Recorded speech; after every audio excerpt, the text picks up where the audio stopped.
गौतम बुद्ध नगर jail में नशीला पदार्थ पकड़ा गया है। जिला जेल में बंदी से कैदी से करीब 455 ग्राम चरस मिली। परिवार के किसी सदस्य चरस मंगवाने का दावा किया जा रहा है कि परिवार के किसी सदस्य से चरस मंगवाई गई है। जेल प्रशासन ने बंदी के खिलाफ मुकदमा दर्ज करवा दिया और होली पर जेल में चरस बेचने की बात सामने आई है। सुरक्षा बढ़ाने के साथ साथ मामले की जांच शुरू हो गई है। अगर परिवार का कोई सदस्य लेकर भी पहुंचा तो वो कैसे दाखिल हो गया, वो कैसे चरस उसने पहुंचा दी कैदी के पास में, क्या सांठगांठ की ओर इशारा नहीं इसमें हो रहा है। सुरक्षा में बहुत बड़ी चूक है। बहुत सारे सवाल हैं और सवालों के जवाब जेल प्रबंधन को ही देने हैं कि एक बंदी के पास, एक कैदी के पास कैसे पहुंच गई चरस।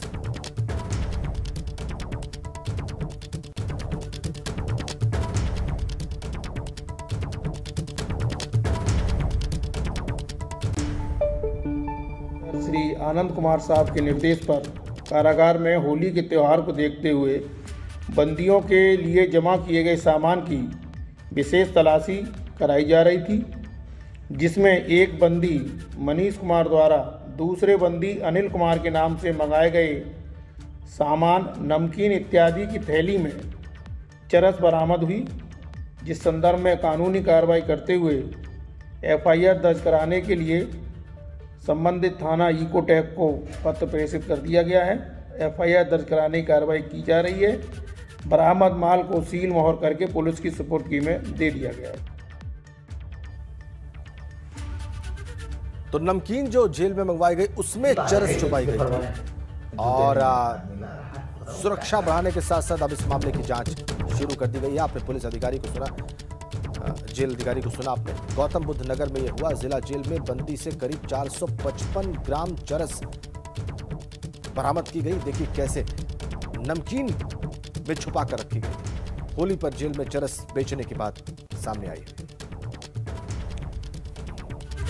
चलिए आगे बढ़ते हैं और आपको बुंदेलखंड की खबरें दिखाते हैं सुपरफास्ट अंदाज में। चलिए शुरू करते हैं।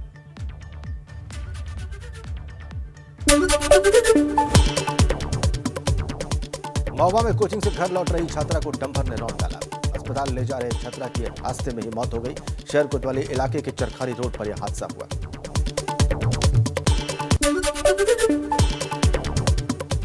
बांदा में युवक ने घर में फांसी लगाकर आत्महत्या की। फांसी के कारणों का खुलासा नहीं हो पाया। शहर कोतवाली इलाके के मवई गांव का मामला है।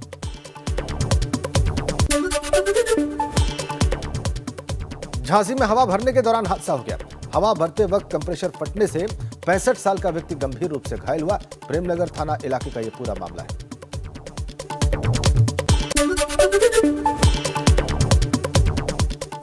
हमीरपुर में नदी में डूबने से 3 साल की मासूम की मौत हो गई। गोताखोरों ने शव को बाहर निकाला। परिवार में मातम का माहौल है।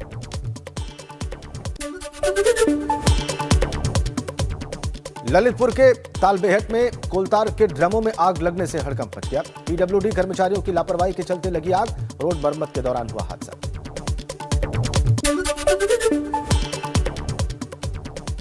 चित्रकूट में मिशन शक्ति के तहत गोस्वामी तुलसीदास राजकीय महाविद्यालय में गोष्ठी का आयोजन हुआ। चित्रकूट धाम मंडल के आईजी के सत्यनारायण ने छात्र छात्राओं को जागरूक किया। सरकारी योजनाओं का लाभ लेने के लिए प्रेरित किया। अब बढ़ते हैं आगे और अब बात करेंगे बेटी पढ़ाओ प्रधान बनाओ। आप सोच रहे होंगे कि स्लोगन तो बेटी पढ़ाओ बेटी बचाओ है, लेकिन अब हम जो रिपोर्ट आपको दिखाने जा रहे हैं उसके बाद आप भी कहेंगे बेटी को पढ़ाओ और प्रधान बनाओ, क्योंकि जो काम देश के बड़े बड़े नेता नहीं कर पाए वो आगरा के एक गांव ने कर दिखाया है। रिपोर्ट देखिए आप। हमें बनाया है, ठीक है, तो मेरा ये नहीं है कि मैं आपका सम्मान नहीं कर रही हूँ, लेकिन मैं आपसे हाथ जोड़ के कह रही हूँ कि ये आपकी बस की बात नहीं है। विकास अब दादागिरी से नहीं होगा। दादागिरी से आप एक प्रोजेक्ट लेके आ सकते हो, प्रशासन मिलकर चले जाएंगे, लेकिन प्रशासन में आप एक नीतिगत तरीके से इन चीजें लेके आ सकते हो। आपने कभी न वोट, न कोई खर्चा और न कोई पर्चा। लग रहा होगा, लेकिन आप बहुत प्रधान बैठे हैं। यह आगरा के ब्लॉक जैतपुर का बड़ा गांव, जहां सर्व समाज ने महिला सशक्तिकरण की ऐसी तस्वीर पेश की है जो न सिर्फ पूरे आगरा जनपद के लिए बल्कि पूरे प्रदेश और देश के लिए नई मिसाल बन गया है। उन्होंने हमें बनाया है, ठीक है, तो मेरा ये नहीं है कि मैं आपका सम्मान नहीं कर रही हूँ, लेकिन मैं आपसे हाथ जोड़ के कह रही हूँ कि ये आपकी बस की बात नहीं है। विकास विकास अब दादागिरी से नहीं होगा। दादागिरी से आप एक प्रोजेक्ट लेके आ सकते हो, 50 लोग मिलकर चले जाएंगे, लेकिन प्रशासन में आप एक नीतिगत तरीके से ही चीजें लेके आ सकते हो। क्योंकि इस गांव में कई ग्रामीण पंचायत चुनाव की तैयारी कर रहे थे। एक साल से 5 उम्मीदवार लगातार ग्राम प्रधानी की तैयारी में लगे थे, लेकिन गांव के सर्व समाज ने गांव की एक बेटी को निर्विरोध गांव का प्रधान चुनकर सबको चौंका दिया। रविवार को गांव के हनुमान मंदिर पर ग्राम प्रधान के चुनाव के लिए एक पंचायत आयोजित की गई, जिसमें दर्जनों की संख्या में ग्राम पंचायत के सर्व समाज के ग्रामीण एकत्रित हुए। लोगों को लगा कि चुनाव होगा, लेकिन पंचायत में सर्व समाज की सहमति से गांव के ही किसान किलेदार की बेटी सरला सिंह गुर्जर को निर्विरोध ग्राम प्रधान बनाने का ऐलान कर दिया गया। आपको बता दें कि निर्विरोध ग्राम प्रधान बनी सरला देवी पत्रकारिता की पढ़ाई कर प्रशासनिक अधिकारी बनने की तैयारी कर रही हैं। गांव वालों को भरोसा है कि पढ़ी लिखी बेटी गांव के प्रधान बनेगी तो गांव का विकास होगा, तरक्की के नए रास्ते खुलेंगे। हमारे गांव में कोई भी बहुत शिक्षित प्रधान नहीं हुए अब तक। उन्होंने अपने स्तर से जितनी उनकी जानकारी थी, जितना भी उनको नॉलेज थी, उस स्तर से उन्होंने बहुत प्रयास भी किए हैं, काम हुए भी हैं। बट जिस लेवल का आज होना चाहिए, आज जो ज़रूरतें हैं, तो वो शिक्षित ना होने के कारण बहुत सारी चीज़ों तक उनकी पहुँच ही नहीं बन पाई। जैसे 1 लाख योजना हिंदुस्तान में अलग अलग राज्य सरकारों और सेंट्रल गवर्नमेंट की तरफ से, सांसद और विधायक निधि से और प्रधान की निधि से भी आ रही हैं, तो चूँकि जानकारी का अभाव होने के कारण वो लोगों तक नहीं पहुंची हैं, लोगों के खाते तक नहीं खुले हैं अभी। मतलब अगर मैं पढ़ी लिखी हूँ तो मुझे इसमें पार्टिसिपेट करना चाहिए और मेरे माध्यम से जितना भी एक हो पाएगा मैं पूरा करने की कोशिश करूँगी। वहीं गांव वालों ने निर्विरोध ग्राम प्रधान चुनकर होने वाले उस खर्च को भी बचा लिया जो आमतौर पर चुनाव के दौरान होते हैं। जात के बारे में ये है कि मतलब हम तो चाह रहे हैं, मतलब इसी वजह से हमने मतलब पंचायत जोड़ के और भी पंचायत जोड़ के इसी वजह से हमने वो लड़की मतलब चुनी है।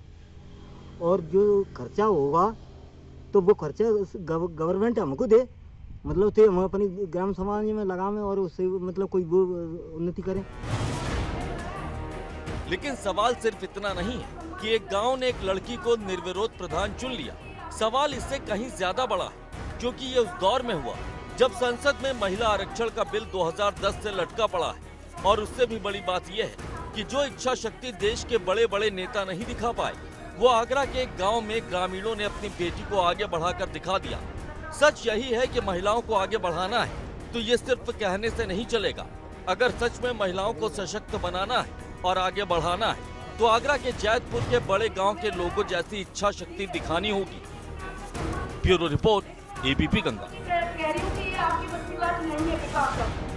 विकास अब दादागिरी से नहीं होगा।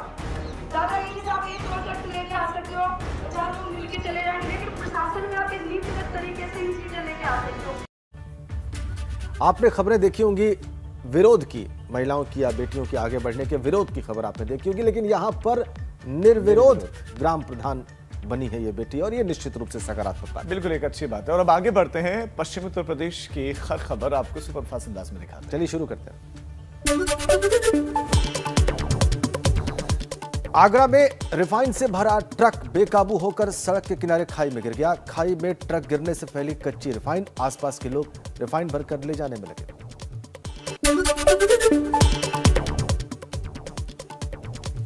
हापुड़ में बस की टक्कर होने से आलू से भरा हुआ ट्रक पलटा। ट्रक की चपेट में आने से बाइक सवार युवक की मौत। थाना देहात इलाके की घटना। बागपत में सटोरियों और पुलिस की हुई मुठभेड़, दोनों ओर से 10 राउंड हुई फायरिंग। पुलिस ने 40 लोगों को पकड़ा।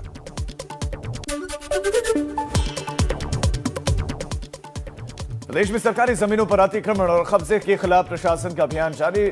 और आपको बता दें कि बुलडोजर के जरिए ऐसे अतिक्रमण को ध्वस्त किया जा रहा है। नोएडा में भी सरकारी जमीन पर कब्जा करने वाले भूमाफिया के खिलाफ बड़ी कार्रवाई की गई। गाजियाबाद के जवाहर पार्क के मूवी पैलेस में आग लगने से भगदड़ मच गई। आग के कारणों का अभी तक पता नहीं चल पाया है। मौके पर 2 फायर ब्रिगेड की गाड़ियों ने आग को बुझाया। मेरठ के सरधना नगर पालिका की बोर्ड बैठक में हंगामा हुआ। इस बीच बोर्ड बैठक में सभासद ने आत्मदाह की कोशिश की। सभासद चेयरपर्सन सबीला अंसारी पर अपने वार्ड में अनदेखी करने का आरोप लगाया। अलीगढ़ में कृषि कानूनों और बैंकों के निजीकरण समेत कई मुद्दों को लेकर संयुक्त किसान मोर्चा ने प्रदर्शन किया। ये किसान रेलवे स्टेशन से प्रदर्शन करते हुए स्टेट बैंक चौराहे तक नारेबाजी करते बैनर पोस्टर लेकर पहुंचे। कासगंज में ट्रेन से कटकर युवती की दर्दनाक मौत हो गई। स्टेशन के प्लेटफॉर्म नंबर 1 पर यह हादसा हुआ। जीआरपी ने शव को कब्जे में लेकर पोस्टमार्टम के लिए भेजा। फिरोजाबाद में यूपी बैंक एम्प्लॉय यूनियन के बैनर तले बैंक कर्मियों ने हड़ताल की। निजीकरण के विरोध में सरकार बैंक कर्मियों ने कामकाज का बहिष्कार किया और कहा कि किसी भी हाल में निजीकरण नहीं होने देंगे। इटावा लॉयन सफारी में पर्यटक जल्द ही शेरों को खुले में घूमता हुआ देख सकेंगे। यहां पर आने वाले पर्यटक बसों में बैठकर शेरों को देखने का लुत्फ उठा सकेंगे और उसके साथ शेरों को बाकायदा ट्रेंड किया जा रहा है।